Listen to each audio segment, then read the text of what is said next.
Саламатсыңарбы, урматтуу окуучулар. Бүгүнкү сабагыбызда дагы ошол көрсөткүчтүү функцияларга карата дагы бир нече көнүгүүлөрдү аткарабыз. Балдар, биз ушу экинчи маселени карап көрөлү. Мында эки эсеп берилип турат да. Биринчи А учурунда y барабар -3 көбөйтүлгөн 2/2 даражасы. Б учуру y барабар 2-нин даража көрсөткүчү модуль астында x функциянын графиктерин чийип көрсөткүлө дейт. Биз биринчи y барабар -3 көбөйтүлгөн 2x функциясынын графигин көрсөтөлү. Бул жерден балдар 2 деген бирден чоң болгондуктан y барабар 2x өсүүчү функция болуп эсептелинет. Анын графиги мына чиймеде 7-чиймеде штрихтелип көрсөтүлүп турат. Карасаңар.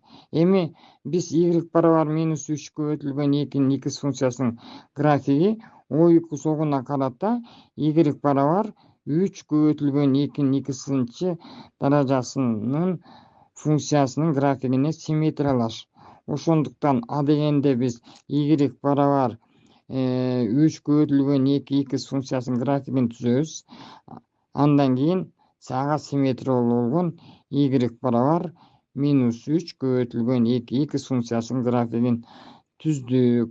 Демек бул экөө O2 согуна карата, башкача айтканда абсцисса огуна карата симметриялуу болуп эсептелинет. Мына 7-чиймени карагыла. Эми кийинки y барабар 2-нин модуль астында x функциясынын графигин көрөлү. Б учурун карайлы. Мында y барабар 2-нин модуль астында x даража көрсөткүчтүү функция берилип атат.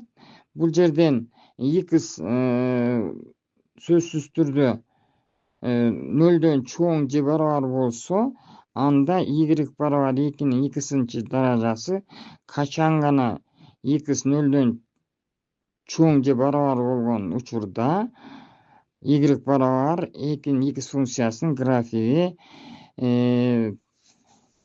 7-чиймеде көрсөтүлгөндөй чийилет.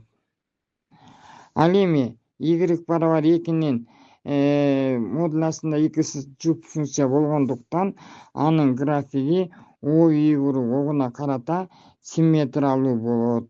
Башкача айтканда, 8-чи чиймеде көрүнүп тургандай чийилет.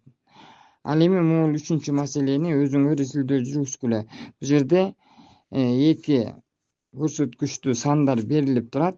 Булар бири-бири менен салыштыргыла дейт.